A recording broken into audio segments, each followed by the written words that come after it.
Hey folks, this video is brought to you by RivianStories.com, a great place to catch the latest Rivian news, join the conversation, or pick yourself up a sweet t-shirt. Regardless, thanks so much for watching here. Please do subscribe. We know that everyone says that, but it really does help us make these videos every week. Thanks. Let's come back to the top and talk about Rivian membership.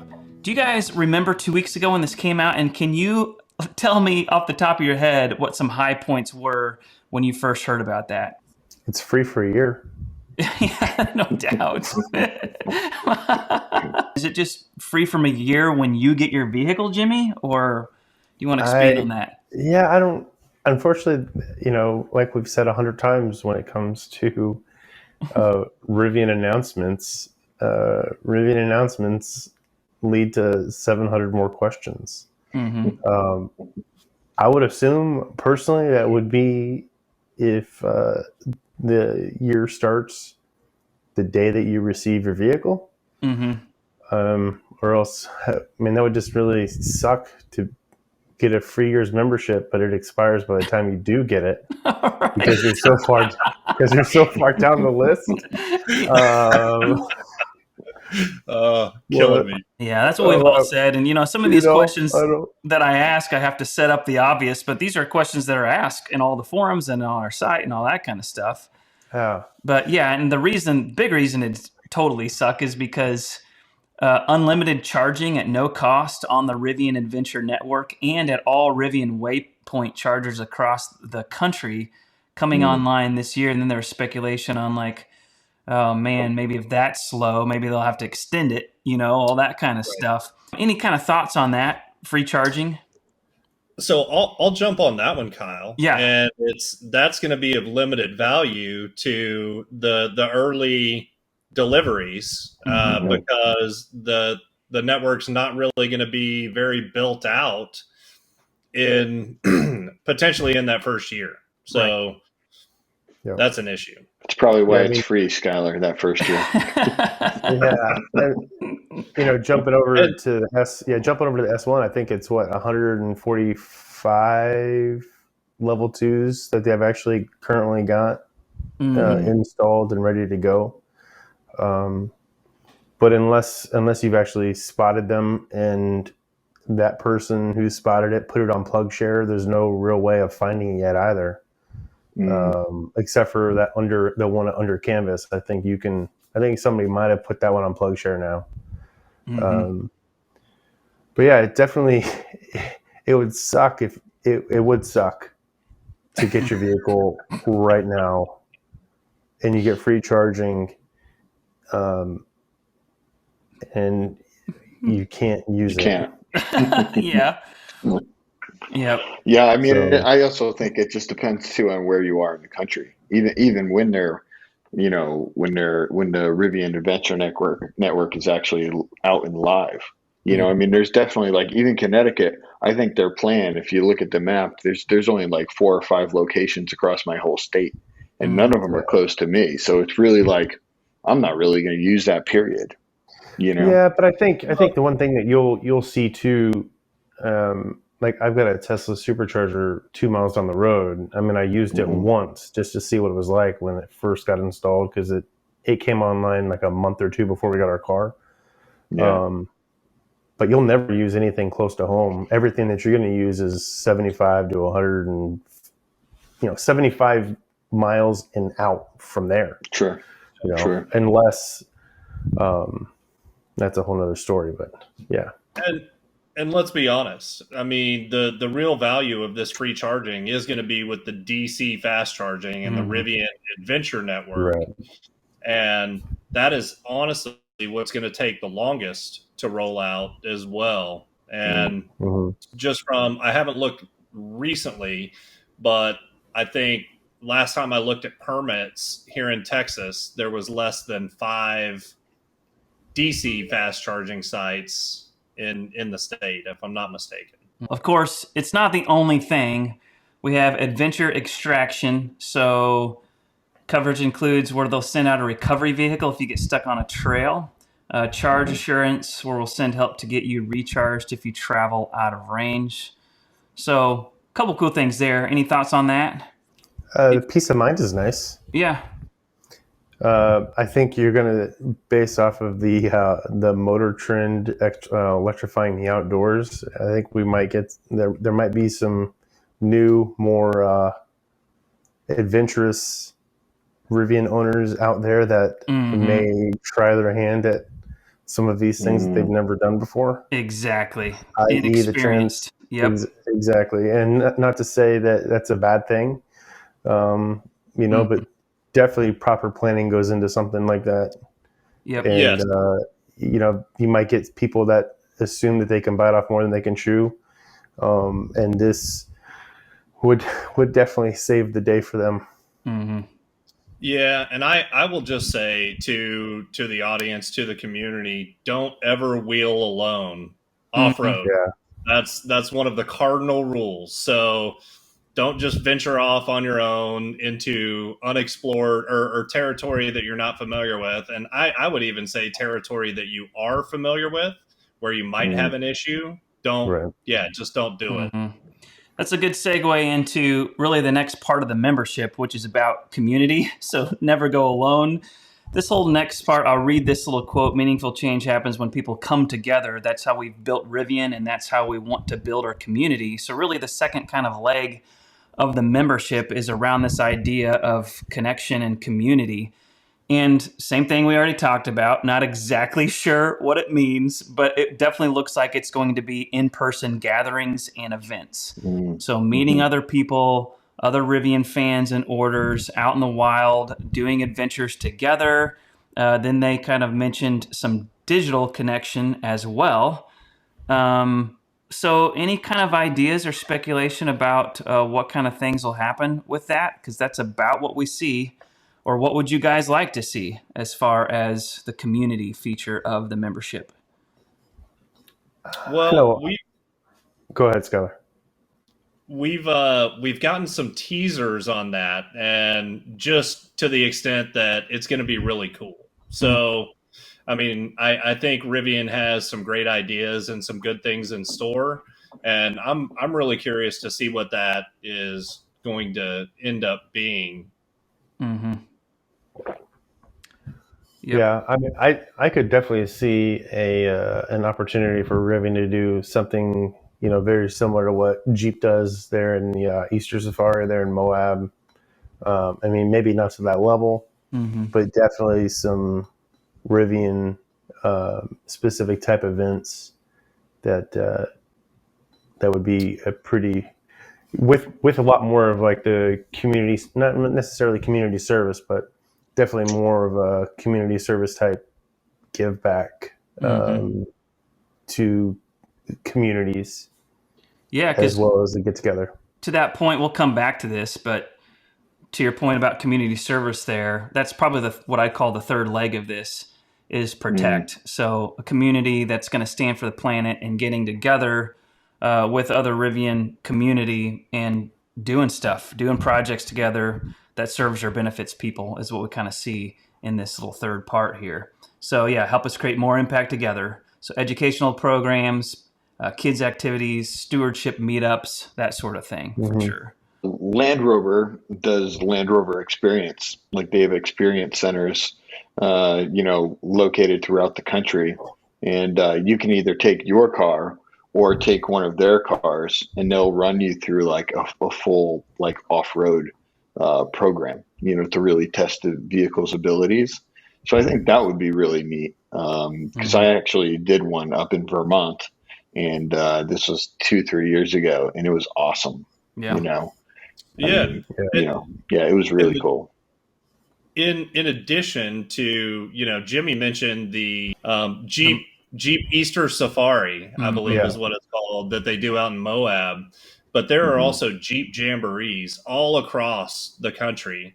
And even Ford trying to create a similar type experience for their customers. They're doing the Bronco off-rodeos, which are very similar, right? And they're doing them in multiple places around the country. I think we'll see something similar to that. And like you mentioned, Kyle, maybe and Jimmy, maybe with a slant more towards community service or some sort of conservancy efforts, something along those lines. Mm-hmm. Yep. Makes a lot of sense. Makes a lot of sense to what you just talked about, Skylar, which is don't do it alone. There's going to be a lot of newbies. So, or Jimmy, you said that too, like a lot of new people like, man, this is such a capable vehicle. Well, going to some of these and getting some lessons, just some beginner off-road ride-alongs to where you learn some of the normal stuff, I think would be really cool. And we have seen now, all of us, I know Mafro, you were at an event locally for your thing, and it was a small one compared to the first mile, but Rivian does a great job with events. I know that Skylar and Jimmy, you guys were at some Rivian events before. Actually, one, I guess, was a part of Fully Charged. But still, they do events well, and they really put a lot of thought and heart and soul behind those events. So I think that this will be good. I want to kind of transition into a little bit as far as speculation on price was the first thing. And then when we got to the S1 report, it threw out some numbers about like $15,000 of revenue over 10 years. And we talked about 10,000 of that being for self-driving, or, the Tesla term full self-driving. So some sort of like level 3 or above autonomy, but that was like $10,000, right? And I'm not sure if that's subscription over or if it's just upfront, but I don't want to get into that. I want to get into the other part that we saw in the S1, which is about for the membership program, it being like $540 over 10 years. And if you do the backwards math, that comes out to about $45 a month, which seems about right? I mean, seems about right for free charging and access to events and all this kind of stuff. And then, Mafro, you started speculating about some other things that could happen within the system itself, add-ons, little things you could buy a la carte. Let's take like a couple minutes and kind of talk about some of those ideas that could come along. Especially Matt, for what you would be like, I would pay for that. I know Jimmy said he didn't want to pay for the fart machine. Other things. But what kind of stuff would you pay for, Mafro? Again, like you guys, I don't know. I mean, I kind of like the idea that like Tesla has these quirky things, but I don't think those quirks are for everyone. My buddy who has a Model X like showed me it basically did a performance where the lights and the doors were going up and down and the lights were flashing and it was playing music and all this stuff. Like that's probably not for me, but like if I don't like that creepy little gear guard guy, it'd be cool to pick a different character. Gear guard Gary is awesome. Well, like if I wanted like a different horn sound or like a different blinker sound, or maybe it could even be partnership type things. Like maybe Netflix is a partner thing. Maybe I can get HBO Max. Maybe you can get all these other things included that are downloads, right? So I don't know, but I really think it's the sky's the limit because there's just so many platforms and so many products and services that are going this route where microtransactions are making, money hand over fist. So that was just an app store, an initial thought. Yeah. Almost just like an app store, but for the 21st century. I mean, my Volvo, my Land Rovers had apps, but they were always garbage. So hopefully they can think of it in a different way, like the Rivian way. Yeah, like we're going to have like this low speed sound, which we didn't hear at First Mile. And it'd be fun for Halloween if I could, get a sound like some ghost or something. Scooby-Doo. Yeah. 100%. I paid $2 for it. Kind of piggybacking on what Mafro's talking about. I mean, just the ability to customize sounds, I think could be interesting, like the lock and unlock. I love the little bird chirp that we've heard a couple of times, but the sky is the limit there. I know that like the low speed sound, the pedestrian warning sound, there are actually regulatory requirements, so you may not have as much latitude there. But I mean, it would still be cool to be able to pick or change, and I know a lot of people would be willing to pay for that. For me personally, I mean, I think Jeff is also onto something as it relates to the Netflix and the HBOs. Like, I don't have HBO Max at home. However, if Rivian was able to negotiate a deal where I could just get that in my Rivian and watch that when I'm charging, I might, if the price was right, I might do it there where I wouldn't necessarily do it at home. So there's some interesting opportunities there. Yep. There was two other things that I wanted to mention about membership that we didn't really cover in the overview. Yeah, go back. One is the data connectivity is included. So the things that populate the satellite view on your maps and, potentially weather and other things. We don't know everything that Rivian is going to use that data connectivity for, but that's included in membership. The other thing that was mentioned, and I don't know whether it was on the website or in one of the emails, that actually had a decent amount of the community up in arms was drive modes. Yes, and I was coming. There could be drive modes that are exclusive to membership. And because I actually asked Rivian official on their Instagram if that was like one of those drive modes was jump mode, aka Motor Trend people. But yeah, and I think that that did get some mixed reaction, right? Yeah. I kind of forgot about the LTE connectivity as a part of that, but that's good. That's big. Oh, and